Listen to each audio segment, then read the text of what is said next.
Hey guys, in this video we'll find out how to get better grip for our car by tuning camber. First off, what is camber and how it affects our car? Camber is an angle at which the wheel stands relative to the road. Here we can see drawn example. Take a look at the top of the wheel.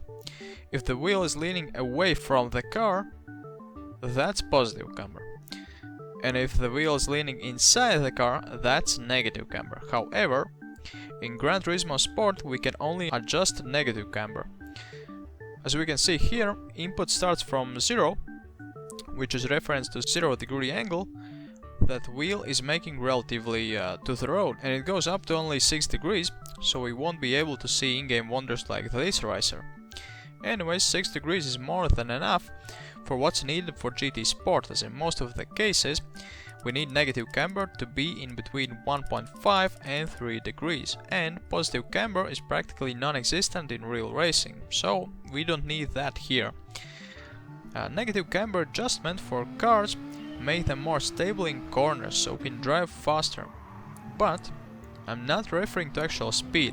There is small difference in actual speed, how fast we can drive in corner, depending on the angle of camber, but what makes us faster is ability to enter in the corner sharper, because of better grip provided by camber angle.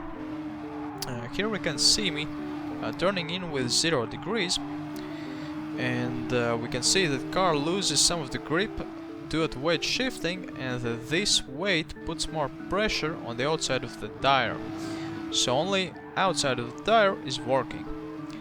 Here is the same turn with 3 degrees of negative camber, and the entry in the corner is way easier and more stable, and that makes us drive through the corner faster.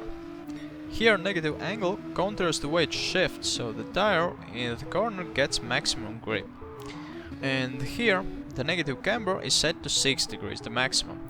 Here the weight shift is not enough, and there's not enough pressure to push all the tire to the road, so only inside of the tire is working, and again we don't have maximum grip.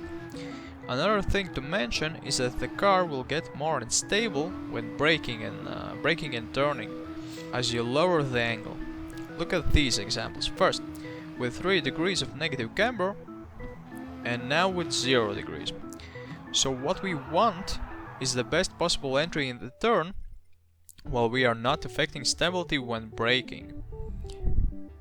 Another thing to mention is that we can tune oversteer and understeer with camber depending on where we put more grip.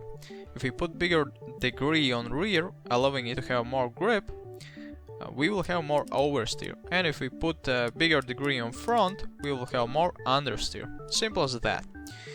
About drifting, well, in general you want more negative camber in front, so bigger degrees there, but it really depends on how much speed your car has in corner and what is the angle of the drift. So more or less for every car you have to find its own setup. Anyways, I am definitely not the best drifter, and since it's different for different types of cars, I didn't do much testing. Just remember that bigger speed will need bigger angle because of the weight shift, and that's about it. Don't forget to like, subscribe, share, and leave your thoughts below in comment section. Until the next time.